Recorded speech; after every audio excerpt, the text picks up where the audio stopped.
Assalamualaikum warahmatullahi wabarakatuh. Salam sejahtera bagi kita semua. Kami dari kelompok 1 ingin menjelaskan tentang permintaan agregat atau yang bisa juga disebut dengan agregat demand guna memenuhi tugas yang diberikan oleh Bapak Ahmad Rizani selaku dosen pengampu mata kuliah Teori Ekonomi Makro 1. Adapun anggota dari kelompok kami yaitu saya sendiri, Elisa Febriani, serta teman-teman saya yaitu Nina Irenetia, Muhammad Hilal Mahfud, Freddy Alberto, Aditya Saputra, dan Francisca Rogun Ronauli Sormin. Baik, permintaan agregat merupakan salah satu model dari ekonomi makro yang merupakan hasil perkembangan dari analisis keseimbangan makroekonomi, yaitu analisis yang mengabaikan aplikasi perubahan harga ke atas keseimbangan tingkat kegiatan ekonomi yang sangat menekankan segi permintaan dalam analisis penentuan tingkat kegiatan ekonomi negara. Baiklah, di sini saya akan menjelaskan tentang isi dari makalah kami, yaitu tentang definisi permintaan agregat. Agregat demand atau permintaan agregat adalah jumlah permintaan barang dan jasa dalam perekonomian pada tingkat harga tertentu. Permintaan agregat adalah permintaan produk domestik bruto suatu negara. Permintaan agregat menentukan jumlah barang dan jasa yang akan dibeli di semua tingkat harga yang memungkinkan. Belanja konsumen, investasi, pengeluaran perusahaan, dan pemerintah, dan ekspor neto merupakan permintaan agregat. Saya di sini menjelaskan pendapat ekonom tentang permintaan agregat. Dalam menganalisis permintaan agregat, dua ekonom terkenal yaitu Keynes dan Vigo mempunyai pendapat yang berbeda.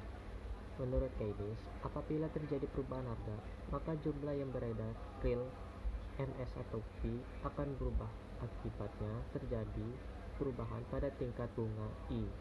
Selanjutnya, perubahan tingkat bunga tersebut akan mempengaruhi investasi I, yang pada akhirnya akan mempengaruhi pendapat nasional. Sedangkan menurut Vigo, apabila terjadi perubahan harga dalam perekonomian masyarakat, akan merasa saldo kas real atau real cash balance mereka berubah, yang selanjutnya akan mempengaruhi konsumsi masyarakat tersebut. Perubahan konsumsi akan mengakibatkan perubahan pada pendapatan nasional. Jadi, pada intinya, perbedaan pendapat kedua ekonom tersebut terletak pada perubahan variabel-variabel ekonomi akibat adanya perubahan harga. Keynes menitik beratkan pada perubahan tingkat bunga, sedangkan Vigo menitik beratkan perubahan konsumsi ketika terjadi perubahan harga. Baiklah, di sini saya akan menjelaskan tentang komponen permintaan agregat.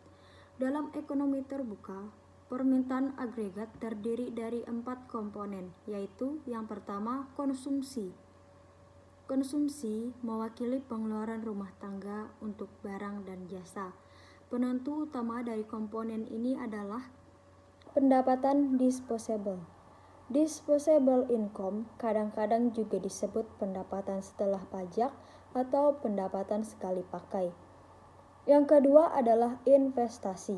Pengeluaran investasi adalah pembelian barang dan jasa oleh bisnis. Pembelian biasanya untuk modal fisik yang sangat penting untuk kapasitas produksi mereka. Keputusan investasi terutama tergantung pada keuntungan yang diharapkan dan biaya pendanaan. Yang ketiga, pengeluaran pemerintah. Pengeluaran pemerintah dianggap sebagai variabel eksogen, itu karena variabel ekonomi seperti pertumbuhan ekonomi, nilai tukar mata uang, dan suku bunga tidak mempengaruhi keputusan pengeluaran. Yang keempat, ekspor bersih. Ekspor neto sama dengan ekspor dikurangi impor. Ekspor adalah permintaan asing untuk output dalam negeri. Impor mewakili permintaan domestik untuk output orang asing.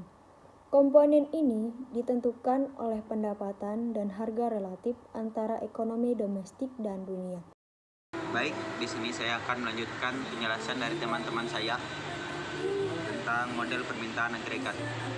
Model permintaan agregat merupakan model yang dinyatakan dalam bentuk fungsi matematis atau kurva dan digunakan oleh sebagian besar ekonom untuk menjelaskan fluktuasi jangka pendek dalam aktivitas perekonomian di tengah-tengah tren jangka panjang. Model Keynes menunjukkan apa yang menyebabkan kurva permintaan agregat bergeser dalam jangka pendek. Ketika tingkat harga tetap, pergeseran kurva permintaan agregat mengarah pada perubahan pendapatan nasional yang disebut Y. Model permintaan agregat yang digambarkan di makalah ini disebut ISLM, merupakan interpretasi utama dari kerja Keynes.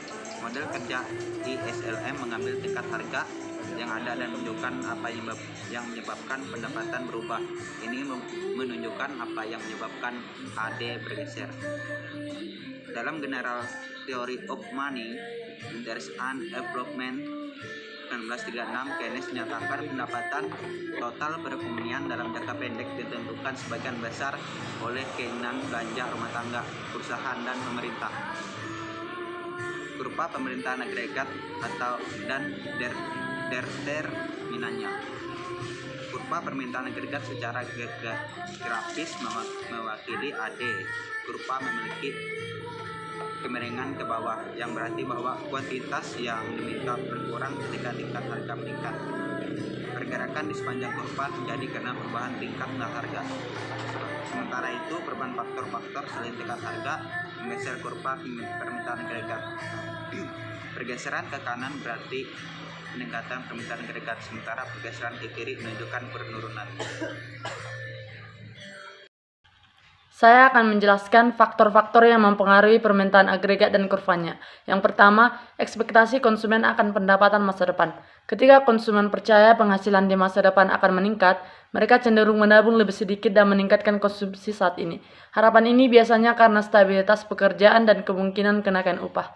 Situasi ini biasanya terjadi ketika ekonomi sedang berekspansi. Peningkatan konsumsi saat ini memacu agregat demand dan menggeser kurva ke kanan.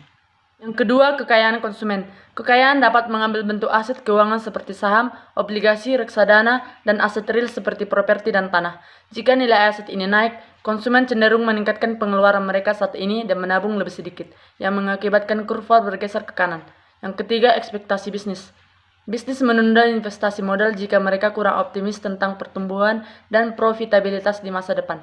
Biasanya itu terjadi selama resesi. Dalam situasi ini, prospek permintaan barang lambat sehingga melemahkan prospek penjualan dan keuntungan mereka. Yang keempat, pemanfaatan kapasitas. Pemanfaatan kapasitas mengukur bagaimana kapasitas produksi digunakan sepenuhnya.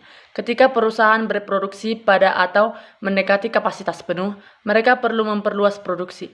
Untuk alasan ini, mereka akan berinvestasi dalam modal fisik baru. Peningkatan investasi menggeser kurva ke kanan.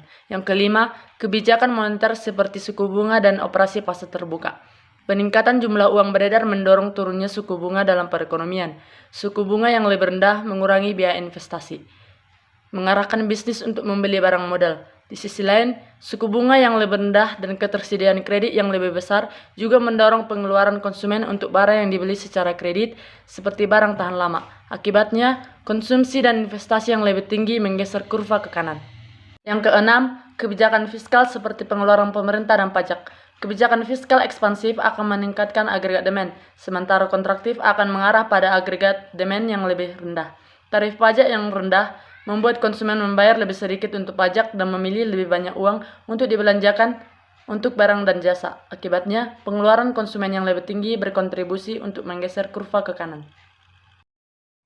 Yang ketujuh, kurs. Depresiasi mata uang domestik membuat barang-barang domestik lebih murah bagi orang asing, sehingga meningkatkan permintaan mereka yang bisa memacu ekspor. Di sisi lain, depresiasi juga membuat harga barang impor lebih mahal bagi pembeli domestik. Akibatnya, ekspor neto cenderung meningkat. Efek sebaliknya akan terjadi ketika mata uang menguat. Barang domestik akan lebih mahal bagi orang asing dan barang impor akan lebih murah bagi konsumen domestik.